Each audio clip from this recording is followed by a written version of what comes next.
మీరు అబ్జర్వ్ చేస్తే ఫిజిక్స్లో ఒక సూత్రం ఉంది, చాలా బేసిక్ సూత్రం, E=mc². దాంట్లో ఆయన ఏం చెప్తాడంటే, ఒక ఎనర్జీని మీరు సృష్టించలేరు, ఎనర్జీని నాశనం చేయలేరు, ఒక ఫామ్ నుంచి ఇంకో ఫామ్లోకి మార్చగలరు అంతే. అట్లాగే ఇది మీరు అన్నిటికీ అప్లై చేయండి.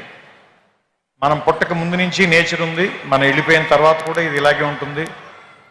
మనం పుట్టక ముందు నుంచి ఈ విషయాలన్నీ ఇక్కడే ఉన్నాయి, మనం కనిపెట్టక ముందు నుంచి ఇవి ఇక్కడే ఉన్నాయి, మనం కనిపెట్టకపోయినా ఇక్కడే ఉంటాయి. మన తర్వాత వేరే వాళ్ళు ఎవరో వాటిని చూస్తారు.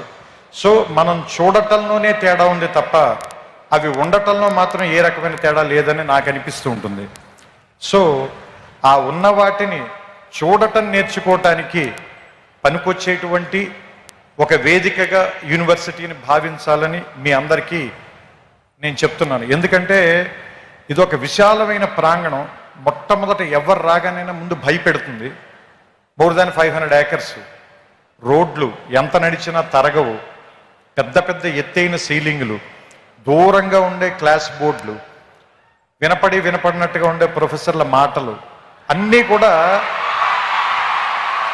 ముందు మనకి చాలా నెగిటివ్గాను, ఇక్కడి నుంచి ఎంత గమ్ముని వెళ్ళిపోదాం అనేటువంటి ఫీలింగ్ ఇచ్చేలాను అనిపిస్తాయి.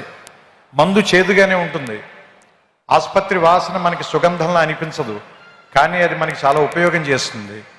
అదే మనకు ఉపయోగపడుతుంది, మన బాగు చేస్తుంది, మన రిపేర్ చేస్తుంది, మన మళ్ళీ ఆరోగ్యవంతుని చేస్తుంది. అలాగే ఈ ప్రాంతం కూడా మొదట మన భయపెడుతుంది, కానీ దీన్ని అలవాటు చేసుకోండి, దీన్ని అవగాహనలోకి తెచ్చుకోండి.